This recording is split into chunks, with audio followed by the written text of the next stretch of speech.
Have you ever stood in front of your small home vegetable garden at the end of the day and felt that, even though it is neatly arranged, something is still missing? Have you ever wondered why the harvest doesn't increase as much as you thought it would, even though you chose better soil than before? Water it carefully and tend to it diligently. Have you ever found that while the field quickly looks full when it comes time to harvest, you don't feel the abundance you had imagined? Have you ever thought that perhaps what is lacking is not space, but how you use the space you currently have? And there is just one more question that might be a little hard to answer. Have we simply been using our home gardens with the traditional mindset of lining things up side by side, when in reality we could draw out much more, but have been overlooking it all along? People who love home vegetable gardens are all very earnest. They clear a corner of the yard, prepare small furrows, soften the soil, add compost and organic matter, and choose seedlings and seeds suited to the season. There is certainly effort involved, along with the desire for things to grow well. However, while many people prepare carefully, their way of planting remains the same as in the past. They leave too much space between plants. Because it looks tidy, they leave a state where a lot of soil is visible. After finishing harvesting one vegetable, they leave the space empty for a long time without putting in the next one, and they view the entire vegetable garden merely as flat ground. But the true power of a home vegetable garden is not determined solely by its horizontal area. A small vegetable garden has more potential than meets the eye. On the surface, there is a place for low-growing vegetables like leafy greens and root crops. Above that, there is a space where you can grow other vegetables if you skillfully guide their vines.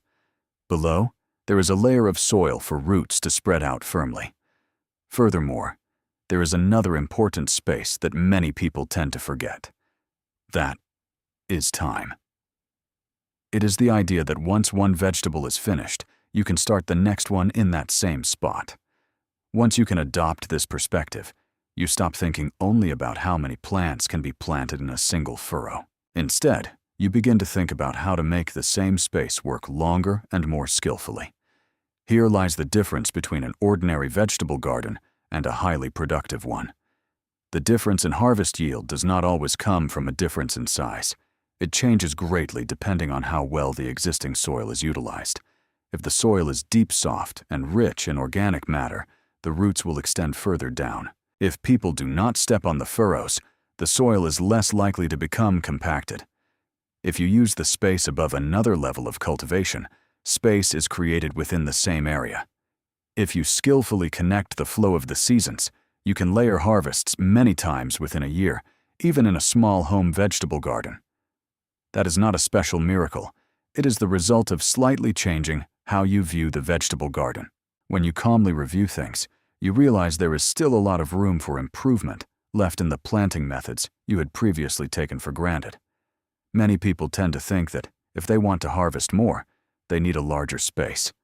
They believe they must add new pots, increase the number of furrows, and prepare more soil. However, a garden with a large harvest is not always a large garden. What makes the difference is not the area itself, but how that area is used. Even a small space, if used thoughtfully, can lead to a more satisfying harvest than a large space. As you condition the soil, place vegetables in appropriate spots, and begin to view empty spaces not as waste, but as the next possibility, the vegetable garden gradually changes. It ceases to be a place where you merely plant vegetables and wait for results. It transforms into a living system where the soil, layers, the light, the wind, and the flow of the seasons each have a role. Beyond that perspective, 6 important concepts come into view. These are not exaggerated promises, nor are they sensational stories meant only to surprise people. All of them are practical, long-lasting methods that align with the nature of the soil, the way roots grow, the use of light, and the flow of the seasons, making the edges of the furrows work, not letting a single furrow end with just one harvest. Cultivating the soil deeply and richly, layering vegetables according to their height and growth speed, turning the empty spaces on the surface into something meaningful. And even as the cold approaches, connecting the joy of the harvest a little further ahead. Big changes usually begin with just a little realization. If you cannot expand a furrow horizontally, the value of the space expanding above it suddenly becomes immense. From the moment you realize that the vegetable garden is no longer just a flat place, it transforms into a place that expands in height, in depth, and in time. When you understand that the familiar small garden holds far greater potential than you previously thought, the feeling of constantly lacking something gradually fades, and in its place, a quiet sense of response is born that there is still more you can do. When you begin to view the garden not merely as a flat surface of soil, but as a place with multiple layers, there is something you immediately notice. While many of us utilize the surface of the furrows, we hardly use the space that extends right above them. In fact, that very space is where those who wish to increase their harvest without expanding their area can feel a change most quickly. Just by slightly altering how you use the edges of the furrows, the way the entire garden functions begins to change. If you have a home vegetable garden, you might have had a very similar experience. Not much time has passed since planting, yet the furrows already feel cramped. Cucumber vines spill into the pathways, bean vines drape over leafy greens, and ground-creeping vegetables spread around the base of other plants. At first, the increasing greenery makes it look lush, but as time passes, it becomes difficult to maintain. Come harvest time, you must part the leaves to search for the fruits, lift the vegetables resting on the ground, and check if they have been damaged by soil or moisture. These inconveniences often stem not from your choice of vegetable varieties, but from how you utilize space. Small furrows have height as well as width. Once you see this, the edges of the furrows begin to look like invisible walls that have yet to be used. By simply creating a basic support using bamboo poles, wooden stakes, or sturdy twine, the vining vegetables that previously sprawled across the ground will begin to grow in a completely different way. Cucumbers no longer creep along the earth, and pole beans cease to monopolize the center of the furrow. Vegetables with soft vines by heading upwards avoid crushing the space meant for leafy greens and root crops. When what once spread horizontally is directed vertically, the ground beneath it becomes available as space for yet another crop. The most obvious advantage of this method is the saving of space. Even in a furrow that previously looked full after planting just a few varieties, guiding vining vegetables upwards from the edges allows you to fit still other vegetables in the center. Cucumbers and green beans can grow upwards on one side of the furrow, while low-growing vegetables like lettuce, komatsuna, carrots, and turnips can be placed beneath them or in the center. The harvest increases not because something magical happens, but because the same area begins to function as two layers. Even though the garden itself hasn't expanded, the way the garden works becomes noticeably larger. Another major advantage is airflow. When leaves and stems are lifted off the ground, the wind can pass through more easily. The leaves also dry more easily after rain or watering. Since the fruits are less likely to remain in contact with the ground dirt and damage are also reduced, it becomes easier to spot signs of disease or insects, and harvesting becomes much simpler. Quite a few people realize that the height and direction in which plants are growing affect the ease of work much more than the number of plants planted. Just by lifting them a little, you may feel as though the very air in the garden has changed. What is delightful about this approach is that you can start without having to remake the entire garden. There is no need to destroy old furrows. There is no need to purchase expensive equipment. You don't have to change everything at once. Starting with just one furrow is fine, or even just one row at the edge of it. Bamboo poles, soft, tying twine, wide mesh nets, or even sturdy branches can often be quite useful. The important thing is not to make it look grand, but to skillfully redirect the path the vegetables take. Gradually directing the energy that once spread widely across the ground upwards will change the foundation of your harvest. Of course, growing things upwards does not mean everything will automatically go perfectly. It is necessary to observe which vegetables are suited for growing upwards and which are easier to grow closer to the ground. If the vines become too crowded and cast long shadows over the vegetables below, adjustments are required. That is exactly why the important thing is not to build many supports, but to build them just right.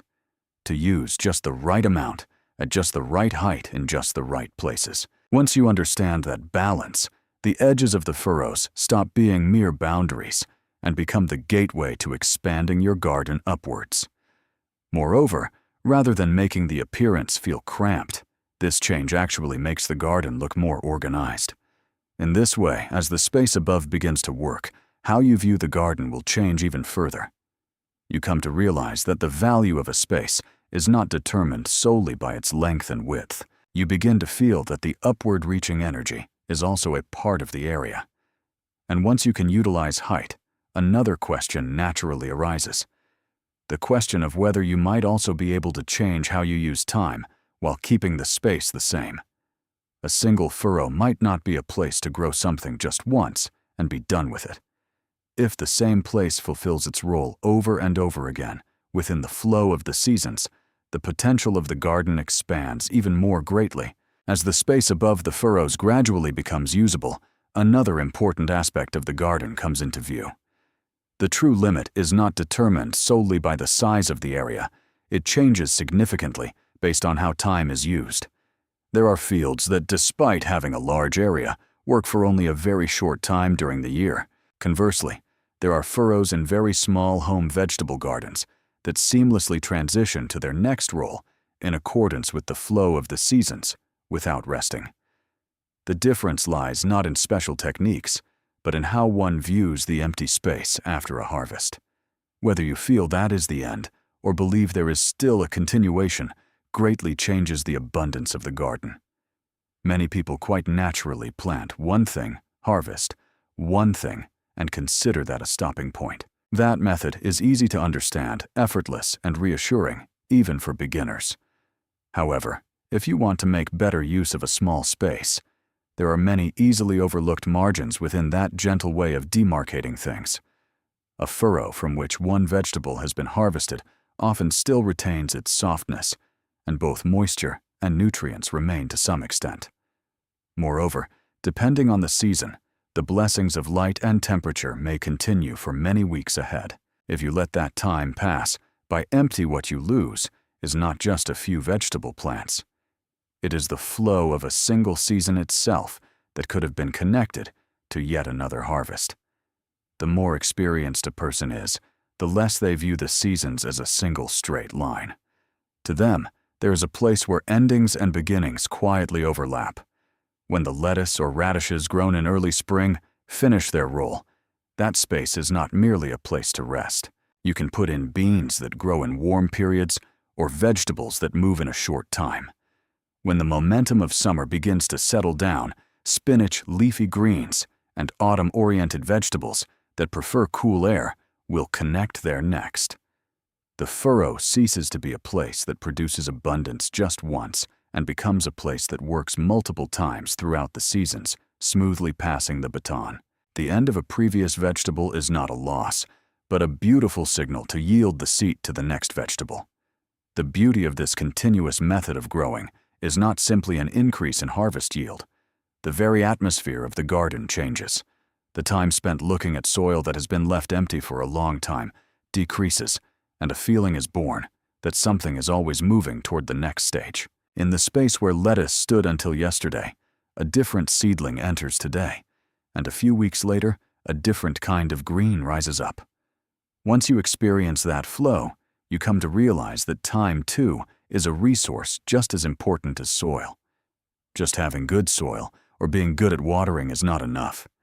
How you connect the remaining seasons will eventually determine the abundance of the entire garden. Of course, saying plant continuously does not mean you can just clear away the previous crop and put anything in the empty space. To maintain a natural flow, calm preparation to support it is necessary. It is necessary to gradually learn how many days each vegetable takes to grow, during which periods they grow vigorously, and during which periods they slow down. Especially in the season when temperatures begin to drop, even the same leafy greens may grow slower than in spring. This is because the days grow shorter, the intensity of the light changes, and the air becomes chilly. Those who know this difference do not rush to sow too late, but can quietly make their move while there is still time.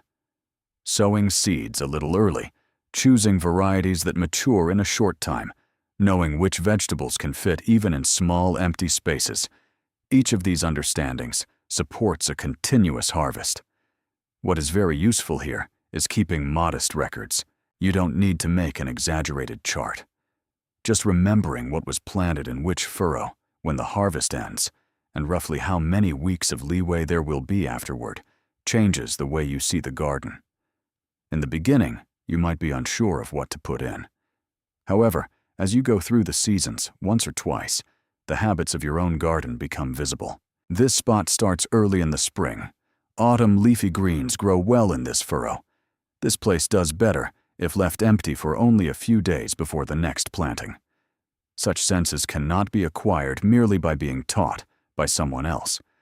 They quietly grow only within the person who has faced their own garden. And that sense itself becomes the power to make a small home vegetable garden smarter year by year. As you begin to use time as part of your design, the way you look at the soil itself also changes. For a furrow to welcome vegetables not just once, but many times, there must be sufficient power beneath the ground. Even in shallow, hard soil, with little organic matter, things might somehow grow once. However, to continuously receive life over and over, that might be unreliable. The rhythm of continuous cultivation naturally brings forth a more fundamental question.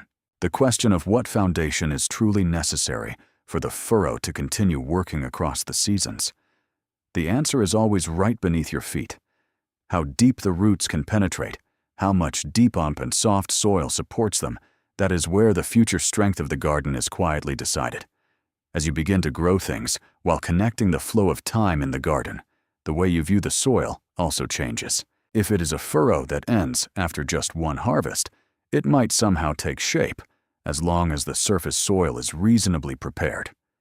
However, when the same furrow receives the next vegetables over and over and continues to work throughout the seasons, soil that is only prepared on the surface is not enough. What determines the garden's endurance lies in the most invisible place. That is the depth of the soil, how soft the lower layers are, how much organic matter has accumulated, whether it can hold water without becoming too heavy and compacted. Such invisible conditions will quietly dictate the stability of future harvests. When you first start a home vegetable garden, it might seem that the difference in harvest is determined by the quality of seeds and seedlings or the frequency of watering. Of course, those are important too, but they alone are not enough. This is because whether vegetables grow sturdily or not is not determined solely by the care visible above ground, how far down the roots can extend, whether they hit a hard layer along the way, whether they can receive necessary moisture from below on a hot day, whether they can spread effortlessly in soil rich in organic matter. These things become the foundation of how they grow.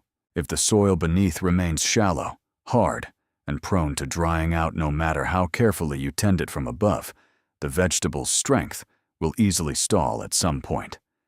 A truly strong furrow is not one that merely looks fluffy on the surface. It is a furrow that is alive all the way down.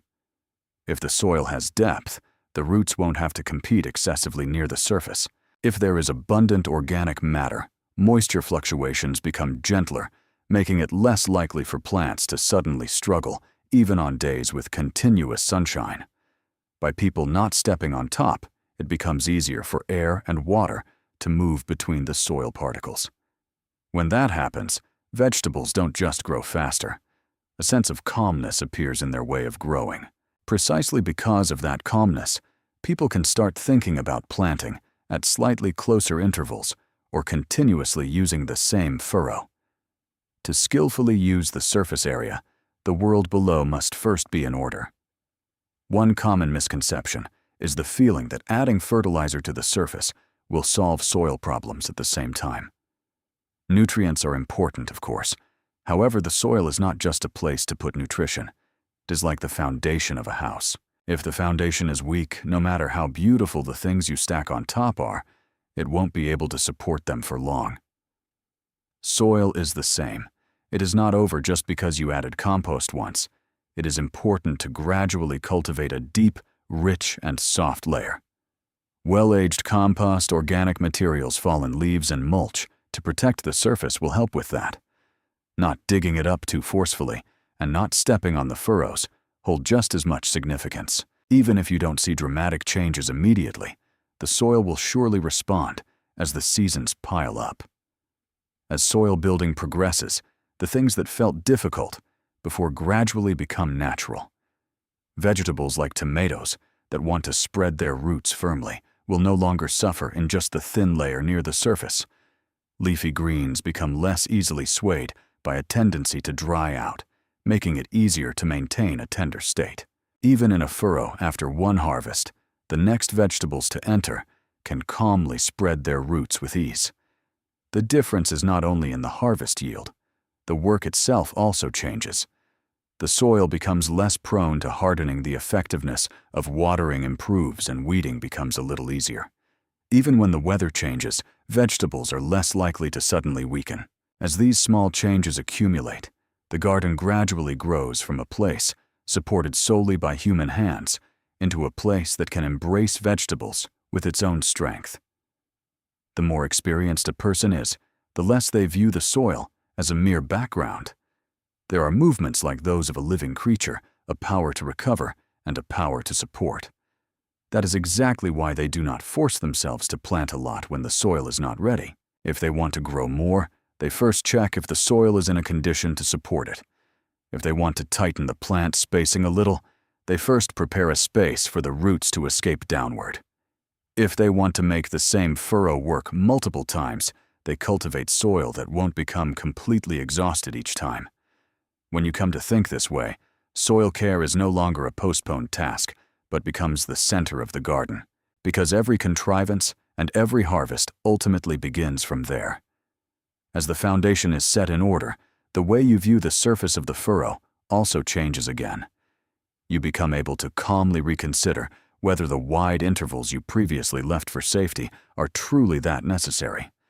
If the roots can spread deeply, you might also be able to change the density at which you use the surface. Contrivances like combining vegetables of different heights or layering fast-finishing vegetables with slow-growing ones become realistic precisely because the soil supports them.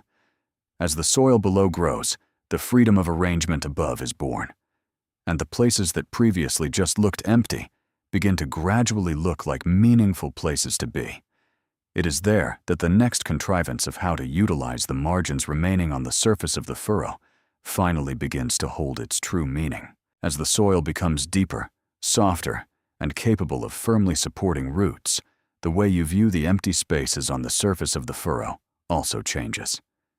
The areas you previously left wide open to avoid crowding no longer look like mere margins. Rather than places kept open for peace of mind, they begin to look like places that are not yet working. From here, the garden enters a more nuanced stage. It is a stage of arranging things so as not to waste light soil or time rather than simply planting vegetables. What becomes important there is companion planting and reevaluating density. A garden that looks orderly seems very ideal at first glance. The rows are straight, the spaces between plants are sufficiently wide, and the airflow looks good. Of course, there is nothing wrong with that. However, within that orderliness, there are sometimes hidden margins that have not yet been utilized. Sunlight hits the bare soil directly, moisture quietly escapes from there, and in places without roots, no new harvest is born. If the space you intended to keep wide for safety was actually wider than necessary, it means the garden is quietly leaving that much power unused. Precisely because the soil has now grown all the way down, it becomes meaningful to reconsider whether that spacing is truly necessary. This is where the concept of companion planting comes to life first. This does not mean recklessly cramming in various vegetables. It means operating vegetables with different growth speeds and sizes in the same place while considering their roles. For example, tomato or green pepper seedlings do not immediately cover the ground right after being planted. Until they grow larger, light reaches their feet for a while. Leaving that time and space completely empty can be a waste. If you put in fast-maturing vegetables like lettuce or small leafy greens, they can finish their harvest first, naturally clearing the space for the main actors that will gradually grow larger. Here, there is a beauty closer to a handover than to competition. The ones that finish early work first, and the ones that grow slowly take the stage later. As this perspective takes root, the garden ceases to be just a collection of plants lined up side by side. There are vegetables that use the high places, vegetables that receive the light below them, and vegetables that finish early, and those that spread later, all sharing roles within the same furrow. Even in a small furrow, several movements begin to flow simultaneously. The harvest increases, not simply because the number of plants increases. It is because by staggering the timing and height that each vegetable needs, the same place can work multiple times without overlapping. You gradually come to realize as a tangible feeling that the abundance of a garden changes greatly, not just by the number of plants, but by how they are combined. And as you get used to companion planting, the reevaluation of plant spacing itself naturally begins. Many people feel that the spacing written on seed packets is an absolute standard. However, that is usually a generous guideline designed to prevent failure even under average conditions. If the soil is shallow, weak, and prone to drying out, it is certainly safer to space them widely. However, if the soil is deep, soft, contains organic matter, and moisture fluctuations are gentle, the story changes slightly. Leafy greens can easily come together, even if they are a little closer, and carrots and turnips can be sown somewhat densely, so you can enjoy harvesting young ones while thinning them out. Fragrant herbs and relatively small-growing vegetables can also grow calmly without being spaced further apart than necessary if they are on solid soil. However, what is important here is honesty.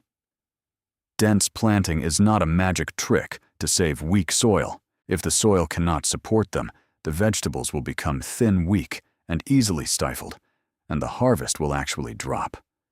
Whether or not they can be planted closely is determined not by the appearance of the surface, but by the power of the soil below. As you enter this stage, the joy of creating a garden deepens a little more. A person begins to think about the movement of the entire furrow, rather than looking at vegetables one by one. Which vegetable goes in first, which stays long, which grows tall, and which fills the space at the feet. Which borrows the space for just a few weeks, and then hands the stage over to the main actor. The work of thinking about such flows holds a quieter fascination than merely planting. You begin to see the combinations suited for each furrow, and a feeling is born that your garden is becoming smarter year by year. Through repeated observation and gradual adjustments, you come to understand that empty space is not something to simply fill, but something to utilize.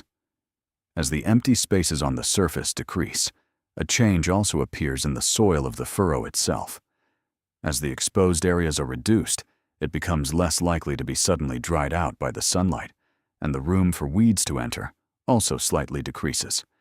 However, it does not end here. There is also the idea of not just leaving the surface of the furrow occupied, but protecting it more gently. It is the idea of viewing the space between vegetables not merely as a pathway, but as a place that supports the soil environment itself. By doing so, the garden becomes even more stable. The new perspective of not only what to plant, but how to utilize the ground surface quietly reveals itself here. As the empty spaces on the surface of the furrow gradually transform into meaningful places, the entire garden also begins to show a calmer expression.